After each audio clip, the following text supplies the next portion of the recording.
নমস্কাৰ নিউজৰ বাতৰিলৈ স্বাগতম জনাই ষ্টুডিঅ'ৰ মজিয়াত মই পল দাস চাহক আজিৰ বাতৰি শতাধিক ছাত্ৰ ছাত্ৰীৰ অংশগ্ৰহণ চিত্ৰাংকন প্ৰতিযোগিতাত নিউজ ডাইৰেক্ট ৰিপৰ্ট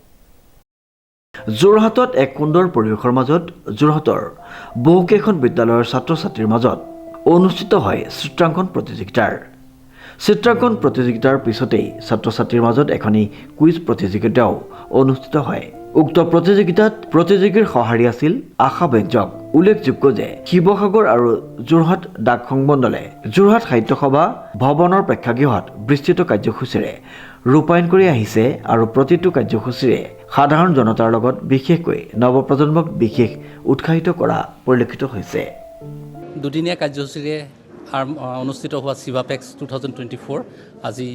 বৰ্ণাঢ্য কাৰ্যসূচী আমাৰ ইয়াত অনুষ্ঠিত হৈছে পুৱাবেলা আমাৰ চিত্ৰাংকন প্ৰতিযোগিতা হৈ গ'ল যথেষ্ট শতাধিক ছাত্ৰ ছাত্ৰী বিভিন্ন বিদ্যালয় যোৰহাটৰ বিভিন্ন বিদ্যালয়ৰ ছাত্ৰ ছাত্ৰীয়ে অংশগ্ৰহণ কৰিলে আৰু এতিয়াও এখন আমাৰ কুইজ প্ৰতিযোগিতা হ'ব ফিলাটেলিৰ ওপৰত তাতে প্ৰায় 20টাৰো অধিক দলে ইয়াতে অংশগ্ৰহণ কৰিছে এটা খুব আকৰ্ষণীয় কুইজ প্ৰতিযোগিতা অনুষ্ঠিত হ'বলৈ গৈ আছে আৰু আবেলিলৈ আমাৰ এটা সামৰণি অনুষ্ঠান আছে সেই অনুষ্ঠানত আমি যিসকল ফিলাটেলিষ্টে ইয়াত অংশগ্ৰহণ কৰিলে তেওঁলোকক সম্বৰ্ধনা জ্ঞাপন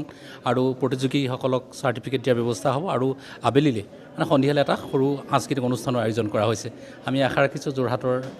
গণ্যমান্য ব্যক্তিসকলে আমাৰ যিখন প্ৰদৰ্শনী আছে এইখন তেওঁলোকে উপভোগ কৰি যথেষ্ট উপকৃত হৈছে আৰু ডাক টিকটৰ মনোমোহা জগতত তেওঁলোকে বিচৰণ কৰা এটা সুযোগ লাভ কৰিব পাৰিব নাই আমি মানে চিভাপেক্স 2024ত আমি দুদিনীয়া কাৰ্যসূচীৰে আমাৰ যিখিনি প্ৰগ্ৰাম কৰিছিলোঁ প্ৰথম দিনা আমাৰ অপেনিং চেৰিমনি আছিলে আমাৰ অপেনিং চেৰিমনিৰ মুখ্য অতিথি আছিলে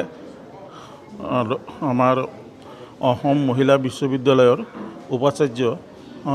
ডক্টৰ অজন্তা বৰগোহাঁই ৰাজকোঁৱৰ মহোদয়া আৰু ইনগ্ৰেট কৰিলে আমাৰ